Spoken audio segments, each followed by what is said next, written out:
Hola, welcome back to another video. Thank you for joining me today. As always, I hope you're keeping well. So I'm going to be talking you through the books that are coming out in the latter half of the year that I think sound pretty groovy, that I'm really excited about, and I'm hoping are going to be really good. I've compiled a list of 30 something books for this video, so hopefully there'll be something for everyone, but it's mostly going to be horror, literary horror, thrillers, and all that sort of thing. So if that sounds like your jam, stick around and maybe potentially get your TBR list out as well, because this is going to be a lot. I will say that before I get into it, I'm going to be going by the European release dates because those are the ones that are applicable to me. So don't be confused if these books are already out where you are. A lot of the time, for example, the US will get books a month before Europe does. And sometimes you can be waiting for up to a year in Europe for a release that was very popular in the US. And they're just simply waiting for a European publisher to pick it up. So hopefully that makes sense. Now let's get into it. So first up we have Guillotine by Delilah S. Dawson. This is due to come out on the 10th of September, and this sounds like it's going to be a really good crack because it's described as a mix between Saw, The Menu, Ready or Not, and Glass Onion. It's about a young woman who's a fashionista who's basically using this guy that she's going out with in order to get to his mother,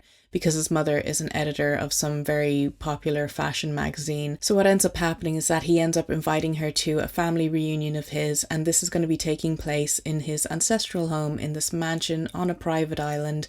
And she ends up going. The servants that have been working on the island for this family for many generations are basically locked in and they can't leave, and they decide that they need to get rid of this rich family once and for all. I really like all the films that it's been compared to in the reviews, so if it's anything like that and it has those types of vibes, I think it's going to be good crack. Also coming out on September 10th is So Thirsty by Rachel Harrison. This is a very anticipated book within the community. I've only recently gotten into this author myself. I've read 2 of her books so far, and I have one out from the library and one to read on my bookshelf, so I'm getting caught up as fast as I can. So this is about a young woman who is dreading her upcoming birthday, and her best friend decides to take her on a wild night out to celebrate, to put all that anxiety to the side and just enjoy and live in the moment. And on this night out they end up meeting these mysterious strangers who change their lives forever, because judging by the book cover and the title, I'm assuming that the strangers are vampires and they're gonna turn them. I really enjoy Rachel Harrison's style of writing. I really like her characters that she comes up with. There's something very relatable about them and charming and all that sort of thing. So I really hope that this one particular book lives up to the hype of the early reviews. The next book is The House of Last Resort by Christopher Golden. This is due to come out on the 17th of September. And this has an interesting plotline to me because I think it's quite relatable within the time frame that we're living in, especially if you follow people on Instagram who are doing up houses or buying old houses to do them up and all that sort of thing. So this follows a young American couple who end up moving to Italy in promises of doing up a house. Basically these houses are selling for euros, and the deal is that you have to renovate this old house as to how it would have looked originally and put your own money into it, but basically you kind of get the house for free almost. And the other catch is that you have to live there for 5 years while completing the renovation. What this couple don't know is that this house has a lot of history, and once they move in they start hearing weird things. They have this horrible feeling that something is in the house with them. And there's a religious crossover to the story because the house was used by priests back in the day. The house is right next to a church. And the history to this house is that it was actually originally owned by the church, and a lot of horrible things happened within it at the hands of the various priests who lived within the town. So this sounds like it's going to be like an interesting sort of take on a haunted house. It sounds like it's going to be a little bit deeper than that, and that it's going to delve into kind of like real life issues and history and all that sort of thing. And I really like when horror does that. Then on September 19th, Dearest by Jacquie Walters is going to be coming out, and this again has a haunted house element to it. It's about a young woman who's a new mother who feels like she's losing her mind with her postpartum depression, and one day her estranged mother shows up at her front door to help her. And while she's getting reacquainted with her mother and getting adjusted to being a mother herself, she realizes that there may be something in the house that might be a little bit too interested in her newborn baby. So this book seems to explore the themes of motherhood, mental health, and generational trauma, which are all fascinating things in my book when it comes to reading horror. Next is a book that I haven't seen many people get advanced reader copies or really talk about yet. It's called Necrology by Meg Ripley, and it's due out on the 24th of September. So this sounds right up my alley because it's about the Salem witch trials. It's about the witches at the time who are basically forced to sign these contracts to swear that they'll never use their magical abilities, and then the book jumps 200 years later and follows a headmistress of an orphanage who ends up violating her contract. And unbeknownst to her, there is a young 8-year-old girl who's running around who also has magical abilities, and she ends up killing someone, but the headmistress is forced to take the fall. So as she's awaiting her trial, which is probably going to end in execution, this 8-year-old girl realizes that she is the only hope, and she wants to basically kind of start a revolution. This sounds like it's going to be one of those good for her books, that it's probably more so literary fiction, literary horror than straight up horror, but I think it just sounds really good. It's got such a beautiful cover as well. I know I'm not meant to be swayed by things like that, but sometimes I do have my shallow moments. Also on September 24th, we have ML Rio's new book, which is titled Graveyard Shift.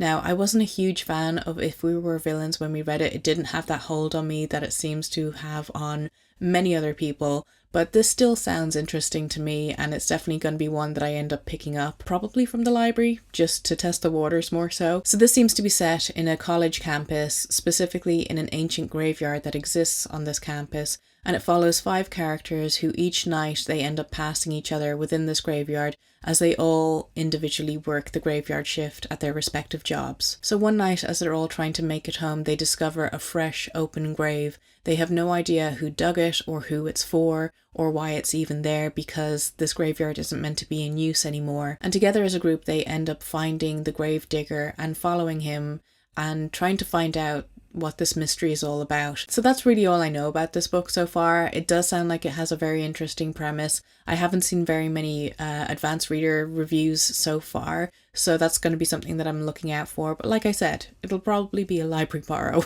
And finally, the last book that is due to be coming out on the 24th as well is a book called Tiny Threads by Lilliam Rivera. So this book caught my eye. I don't know if it's going to be to my exact reading taste, but I thought it sounded interesting. So this is about a young woman who's absolutely desperate to break into her dream job of working within the fashion community, and she ends up securing a high-powered job with a very famous fashion designer, and she moves from New Jersey to LA, and she's just living this incredible life, and she's so starstruck by everything. But as the show gets closer and closer, her stress and the pressure that's put on her really starts to take hold, and she starts hearing voices and hallucinating, and it seems that she's on the verge of a serious mental break. But the thing is that this may not just be happening inside her head. There may be a real reason as to why she's experiencing this, and it's up to her to delve into the dark side of the beauty and fashion community and get down to the bottom of the secrets that are seemingly haunting her. I'm not a huge fan of reading about California, LA, or the lifestyle of the rich and famous, but if this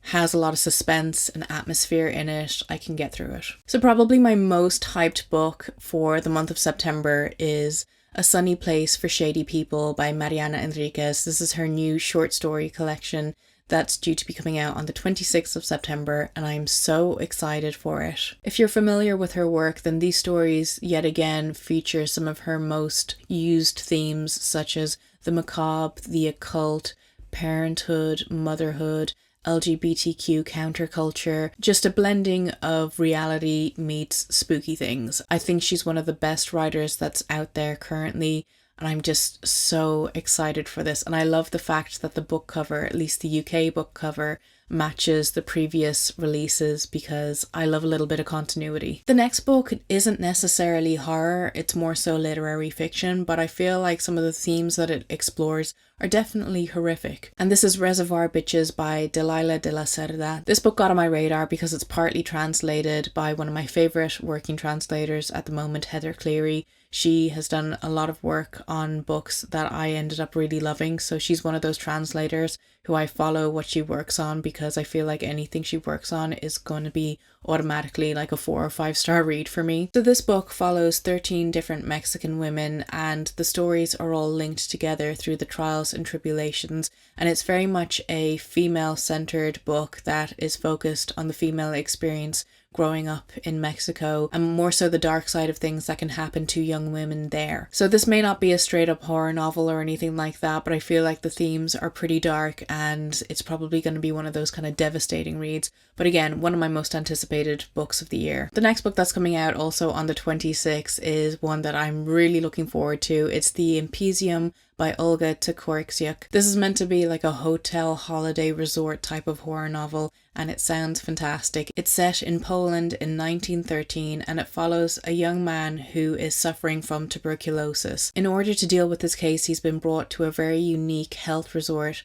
that is based in the mountains in a very isolated area. And every evening the residents are given this drink where they end up having these kind of hallucinogenic properties where they discuss philosophy and they debate with one another and they talk about the monarchy and all these very kind of topical, important issues. But all the while that they're receiving this weird, strange treatment in order to treat this tuberculosis, there's something that's lurking around outside that's trying to infiltrate this group. And little does this young man know that even though he's new to this place, that he may be the next target of whatever it is that's lurking around. So again, this book really leans into the literary horror aspect of the horror genre, and I'm really looking forward to it. I've seen reviews of this author's other works and I've been meaning to get into her for a while. And then the final book that's coming out on the 26th of September, and September in general, that I think sounds pretty good, is Withered Hill by David Barnett. So right off the bat, this seems to be a folk horror novel. You can tell by the rabbit on the cover. I was looking at this book for a while and I'm like,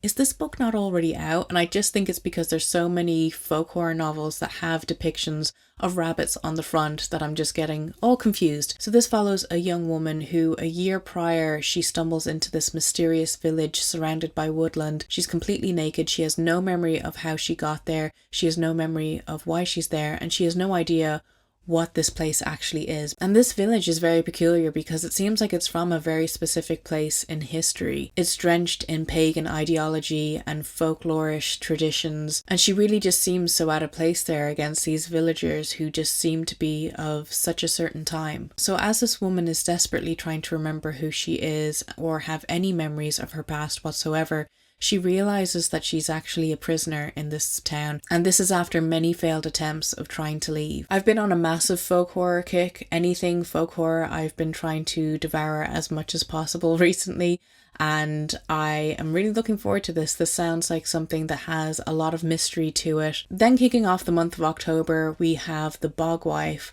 by Chronister, which is coming out on the 1st. And this is meant to be a claustrophobic, rural, gothic, isolated read, and it follows a group of people that worship a bog, basically. So this is described as being perfect for fans of T. Kingfisher and Stephen Graham Jones, and it is set in the Appalachian Mountains, and I've been really enjoying reading books with that particular setting. So this follows a family who have been living in a really rural, isolated area, and it's basically thought of that they have too much bog in their bloodline. And when the father of this family reveals to them that he's actually dying, it turns them on their head.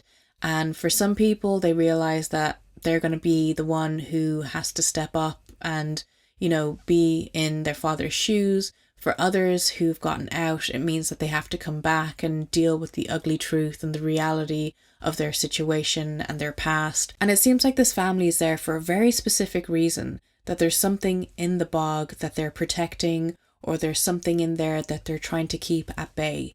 And whatever it is, I'm really looking forward to finding out what the hell is going on in this book. Also coming out on the 1st of October is The Dead Take the A Train, and this is a dual written book by Cassandra Khaw and Richard Kadri. So I'm not familiar with his work, but I am familiar with Cassandra Khaw. I really enjoyed reading The Salt Grows Heavy by her earlier this year. That was one of my favourite horror novels that I've read so far this year. The prose was just incredible, and I'm looking forward to this collaboration. It sounds quite interesting. It's described as Buffy meets American Psycho, so naturally I'm already in. I'm just like, take my money now, I'll read it. It also has elements of cosmic horror and eldritch beings, and I'm just like, I'm in.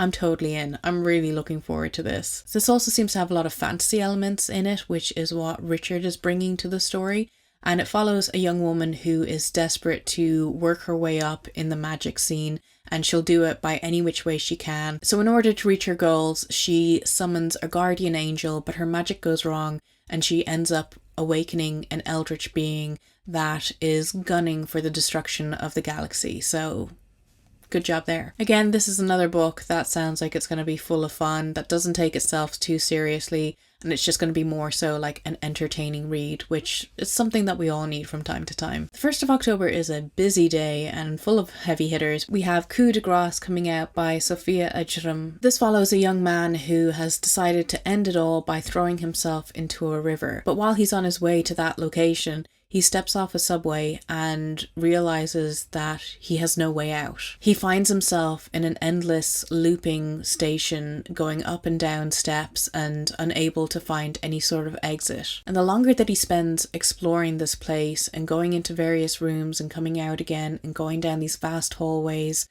and stairwells, he realizes that he may not have been trapped there accidentally, and there may in fact be something else down there with him. I love gothic horror, as most of you probably already know, and anything to do with labyrinths I'm in, and this just sounds like it's going to be kind of like one of those books that is psychologically unnerving, and I just can't wait to get my hands on it. Then coming out on October 3rd, we have William by Manson Coile. This is described as like a sci-fi novel meets a ghost story, and it follows an engineer who has created a robot with AI intelligence, and he's named him William. And as William begins to grow and to learn and to take everything in, he develops a weird sort of fixation with the engineer's wife, Lily. And as things continue to progress for William, he is filled with a jealousy for humanity. He is jealous of his creator. He wants to be able to have that experience of love and live as a human. And as these impulses get stronger, he begins to basically haunt their house. He's behind every door. He's just always lurking. It sounds like it's a bit daft, but it also sounds like it could be quite good. It's described as Black Mirror meets Frankenstein, and that is pretty high praise, and I feel like if it can live up to that sort of expectation, this is going to be just a solid read. I know a lot of people have talked about this recently. Again, it's a very anticipated book. It seems like it's going to be an interesting twist on the old Frankenstein monster's tale. Another really anticipated book for me personally is coming out on October 10th. It is Stay in the Light by A.M. Shine. This is the sequel to The Watchers. I said I had a big bias because I'm Irish and they're set in the west of Ireland, and it was just really enjoyable to read about Irish folklore. I realised I can't really talk about this without actually spoiling The Watchers for you. I suppose what I can say is that this follows the tale of the creatures that are the Watchers, and a lot of research goes into them and their background and what it is that they want, and the realization that their powers are actually growing. It's set around a small town and suddenly local people start to go missing. The fact that we're potentially getting more lore into the Watchers, I'm just really looking forward to it. I can't wait for it to come out. I want it to be the 10th of October already. Also on the 10th we have Of the Flesh coming out, which is a vast short story collection by a number of authors. It's a huge collaboration, it seems. Some of the authors featured are Ainsley Hogarth, Mariana Enriquez, Michael Faber, Lionel Shriver, Susan Barker, Bridget Collins, and many more. It's described as 18 short stories of modern horror, so I'm not sure what that necessarily entails, but as, again, a huge short story fan, I'm definitely looking forward to this. And again, I know I sound shallow at this point, I know I'm beating a dead horse, but this cover. Also on October 10th, we have The Black Hunger coming out by Nicholas Pullen. Now, I am purely excited for this because look at the cover. It is beautiful, and I swear to God, if this book doesn't live up to my expectation based on that cover alone, I'm going to be devastated. So this follows a man who is writing his last testament as he is sitting in his prison cell awaiting his execution. He's mourning his secret lover, and he basically just goes back into all the horrors that he's experienced, and it takes us on a journey through the darkest depths of the human soul, and it's set in various regions from Scotland to Tibet. It has been compared to such classics again as Frankenstein and The Strange Case of Dr. Jekyll and Mr. Hyde. So it's getting a lot of very high praises. So I have very high hopes for this. It's just, even if it's crap, I just want to have that book on my shelf to face it out, and so that I can look at this book cover every day, because I don't know. It's just so stunning to me. Call me shallow, I don't care. The next book that's coming out that I'm, I suppose, semi-looking forward to, if I'm going to be honest, is American Rapture by CJ Lead. This is due to come out on the 15th of October. The reason I say semi-looking forward to is just me being sassy, because I was not a huge fan of May Fly. I read it earlier this year and I found it to be incredibly disappointing, so assume what you will about my taste in horror, but hopefully American Rapture will be better. First of all, again, stunning cover. The cover just completely draws me in. It does dip into one of my all-time favourite sub-genres within the horror genre, which is virus/infection horror. This is about a virus that is quickly spreading across America, and it is turning people into these feral, lustful beings. A young Catholic girl who is trying to make head or tail to what is happening and what her new normal looks like, and she's basically just forced to traverse this hellscape in which she now lives in. And for whatever reason, she ends up discovering that there is a fate way worse than just dying a virgin. So, I don't know, this sounds like it could be a bit tongue-in-cheek. Again, it sounds like it could be good fun. Then also on the 15th, we have Nat Cassidy's new book, Rest Stop. I believe this is like a horror novella, and from what I know about it, which is not a lot, it's about a young musician who finds himself locked in a bathroom stall at a rest stop, and there's something absolutely heinous and horrifying that's happening on the other side of the door. So whatever that entails, I'm not quite sure yet, but I'm looking forward to this one. I thought I'd bring this up because I've seen no one else mention this, but on the 17th of October, Penguin are publishing 3 books under their Penguin Weird Fiction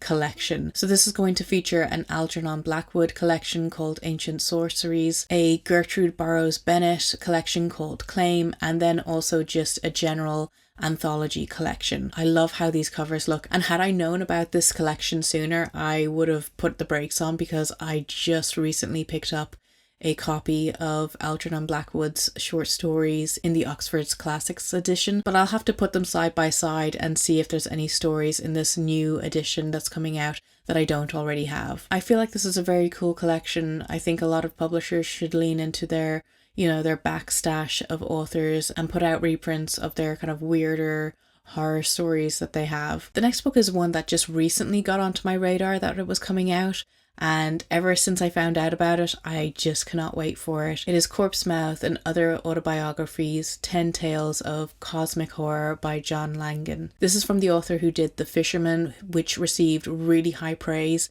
and you know me, I love my short story collections.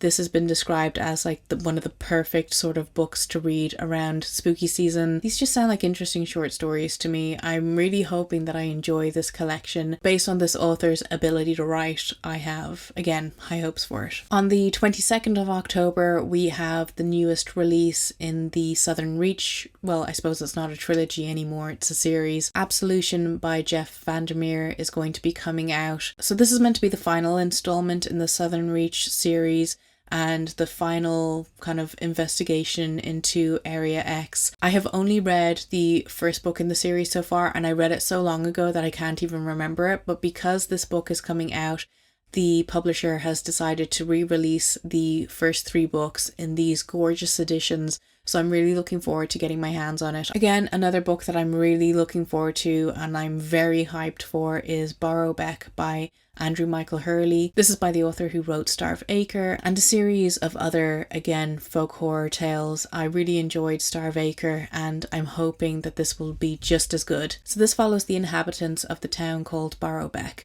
which is based between Yorkshire and Lancashire. And it seems that things are going awry within this small village. One man believes that his daughter is possessed by something unholy. A man is troubled by having visions of the end times. A childless couple have to make a horrible, horrible decision.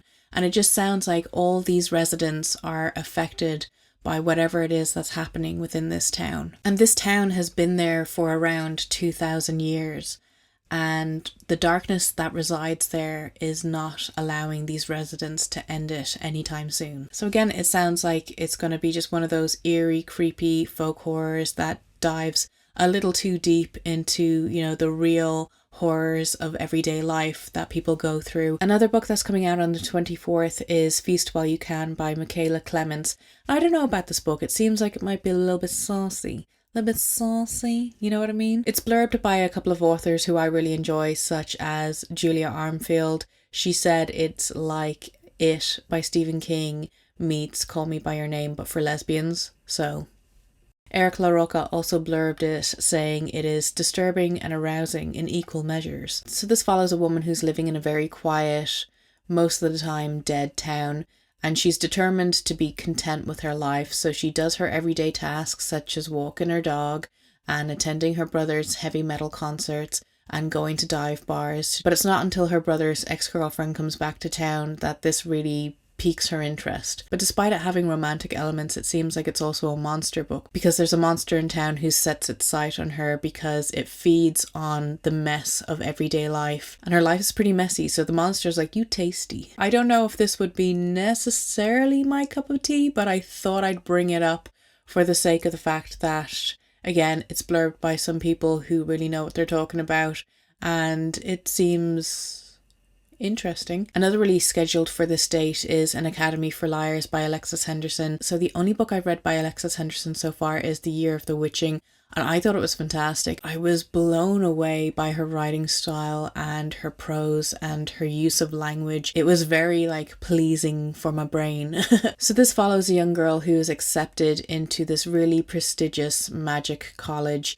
And the reason why she's accepted into it is because, well, she passes the test to get into it. There's always a bleeding test with these books. She has the ability of persuasion, and out of all the different magical abilities, I'd say persuasion really isn't high up on the list of what you'd want. But when you really think about it, it's more so the art of manipulation, the ability to get whatever it is you want from someone. And it can be a very devastating power. And she's there at this school to really hone in on this skill and develop it and use it to her benefit. These kind of dark academia style books, there's a whole heap of mystery around the actual school and the horrible things that have happened here in the past. So it sets her down a path of the disturbing histories and also the path of her own self-discovery as she continues to grow and harbour this power. From the summary, it doesn't sound like something that I will automatically love, but just based on the fact that how impressed I was by The Year of the Witching, I'm just making this an automatic read for me. Again, maybe another one that I'll get from the library. This list is getting pretty long. I'm not going to be able to financially recover if I had to buy every single book on this list myself. The library is going to be coming to my aid very much so for the latter half of this year. And then the last book coming out on the 24th that I think sounds interesting is We Came to Welcome You by Vincent Triado. This has been described as a Jordan Peele film meets Lovecraft Country meets Midsummer. So naturally, my interest was piqued when I heard that combination. So this follows the story of a woman who's trying to get her life back together after she has been kicked out of her job after a plagiarism accusation. She's also having trouble with her father, who's deeply homophobic as she's married to a woman, and she's finding that her nightly glass of wine is turning into a bottle a day type of situation. And it's not until herself and her wife find the house of their dreams in a nice gated community that she really starts to feel that things are about to turn around for herself and her relationship. But when they move in, they find that their neighbours are a little bit too friendly, they're a little bit too pushy, a bit nosy, all that type of thing. They have no interest in joining the homeowners association or living up to that kind of Stepford wife ideal. But it's not until they discover the journal of the previous owner that they realise why they were so easily able to buy this house. And there's a lot of peculiar things happening within this house. They find roots growing in it. They find that doors and stairs disappear. So it sounds like it's got those little trickles of gothic horror within it. And hopefully this will live up to the comparisons that it was given. And then on the 31st of October, Nick Cutter has a new book coming out titled The Queen. Again, this is a book that didn't make it onto my radar until recently, and it follows the woman whose best friend has been missing.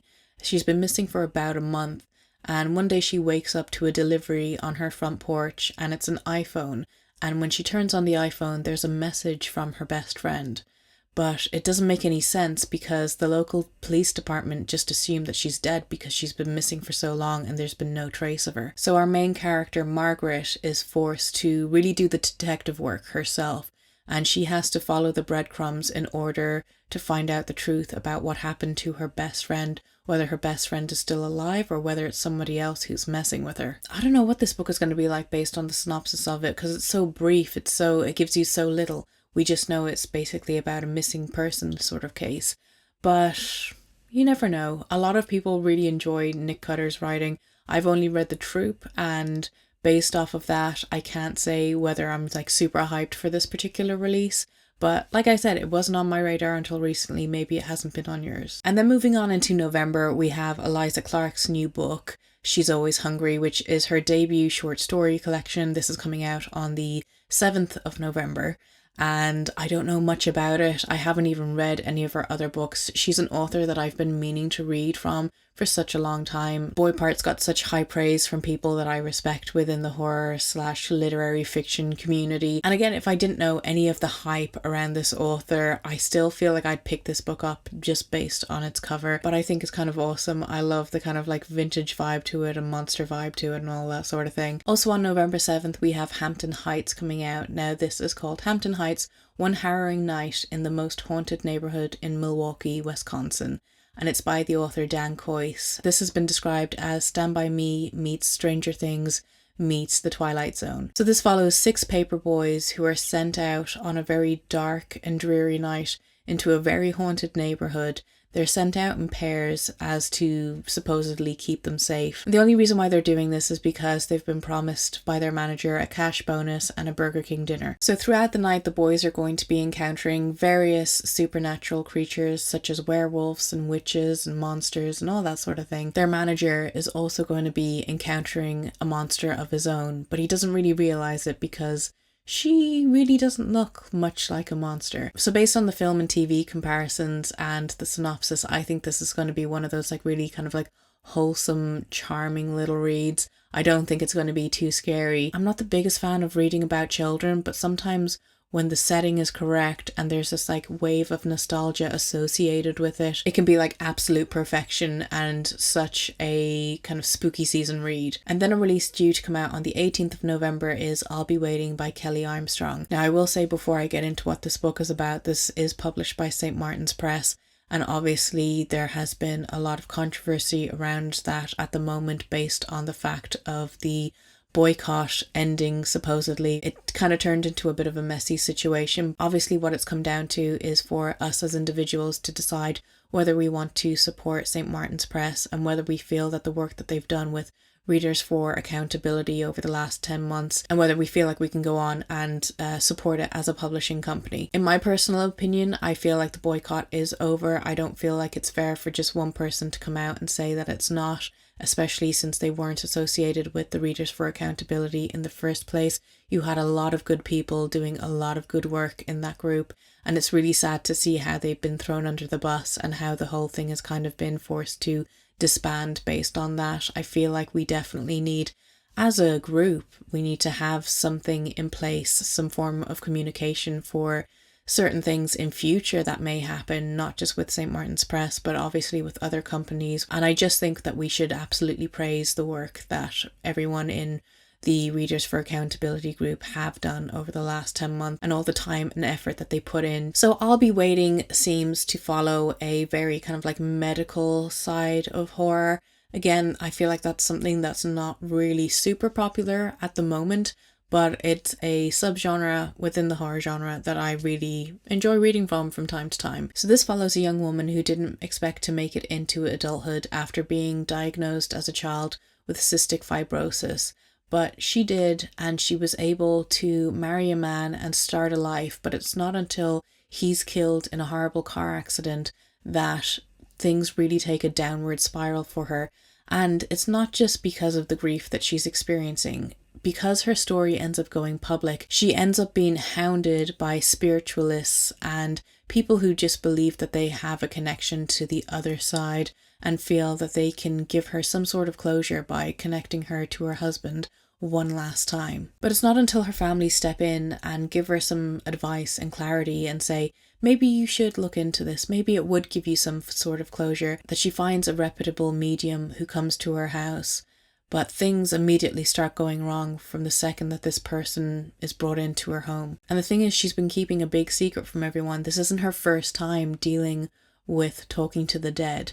And what's happening to her is that it's just bringing up a whole heap of trauma from the past. Ghosts that she wanted to keep locked away are coming out of the woodwork, and somehow fumbling through all of this, she ends up finding a body. Like I said already, I like horror novels that deal with real life trauma, and I think this could be interesting. And then finally, the last book that I've included on this list that is going to be coming out on the 21st of November is Blackwood Women by Michael Stewart. So this follows an Irish family who have to flee Ireland and end up living in England.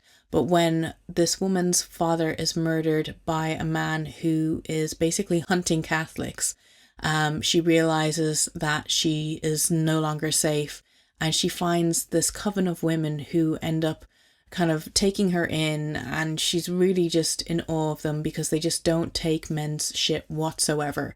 And this is probably one of those books that's on this list again that I'm most looking forward to. I love the Irish reference to it. I love the sound of it. It's set in the 1600s, and the fact that there may be a bit of witchery afoot, it just really does sound like my cup of tea. So that has been the 30 plus horror books that I have to recommend to you that are going to be coming out over the next 3 months. Let me know if there's any books on this list that I missed, and there's anything that you're specifically looking forward to yourself. And also, if you'd want me to do another one of these lists in the new year, let me know. They take a lot of time and work. I've been filming for over 2 hours right now. Can you believe it? If you want to keep up with me outside of YouTube, you can always follow me on my Instagram and my TikTok, where I make short form bookish content that I don't necessarily share here. And if you haven't done so already, feel free to like and subscribe because it really helps the channel out and I greatly appreciate it. And as always, thank you for watching, and I'll talk to you soon. Bye.